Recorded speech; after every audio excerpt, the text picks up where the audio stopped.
Well, this is the same guy who entered into a consent decree with the Democrats before the election, bypassing the legislature where constitutionally you're supposed to make election law. So I guess we shouldn't expect anything different from the Secretary of State of Georgia. I mean, we need to understand what this legislation is that they're trying to pass. House Bill 1. I mean, this is the left's latest attempt at cancellation. They tried to cancel President Trump. They're trying to cancel Fox News. Now they're trying to cancel fair elections. This is going to federalize all the problems we saw in this past election. This is going to have taxpayers pay for campaigns. Now think about that, Laura. The same politicians who take your tax dollars and spend on stupid things like, I don't know, gender studies in Pakistan or wherever it was, those same people are now going to take your tax dollars to get themselves reelected.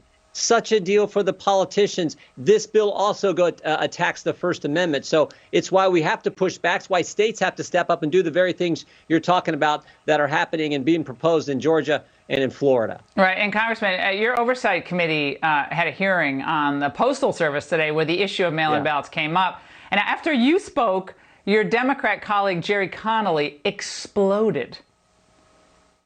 All the gaslighting that we just heard does not change facts. Am I making this up, as Mr. Jordan apparently would have you believe, that the President of the United States last summer, Donald J. Trump, publicly said voting by mail would lead to massive fraud?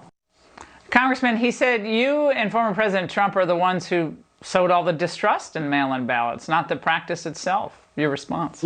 Laura, they brought in the Postmaster General. They called us back in August, voted on a Saturday, and then had a hearing on the legislation they already passed to go after the Postmaster General to create this chaos and confusion around mail-in voting. And that's exactly what we got. And I'm sorry if it upsets the Democrats, but that's what happened. We said this last summer. We said this is what the Democrats know is going to happen. President Trump's going to be winning on election night, but they're going to have chaos and confusion around mail-in voting, and they're going to keep counting and counting and counting. And they did that for the next 5 days before they declared President Biden the winner. So it played out exactly like we wanted. And the real double standards on the part of the Democrats. Remember, we weren't allowed to object on January 6, 2021 to states that changed their election law in an unconstitutional fashion.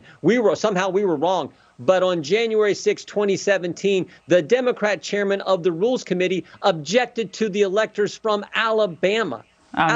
Which President Trump won by 30 points. So they can object to 11 states. We can't object to 6 where we know there were constitutional problems. Yeah. Congressman, I want to get to one issue, one thought about what happened today. Watch.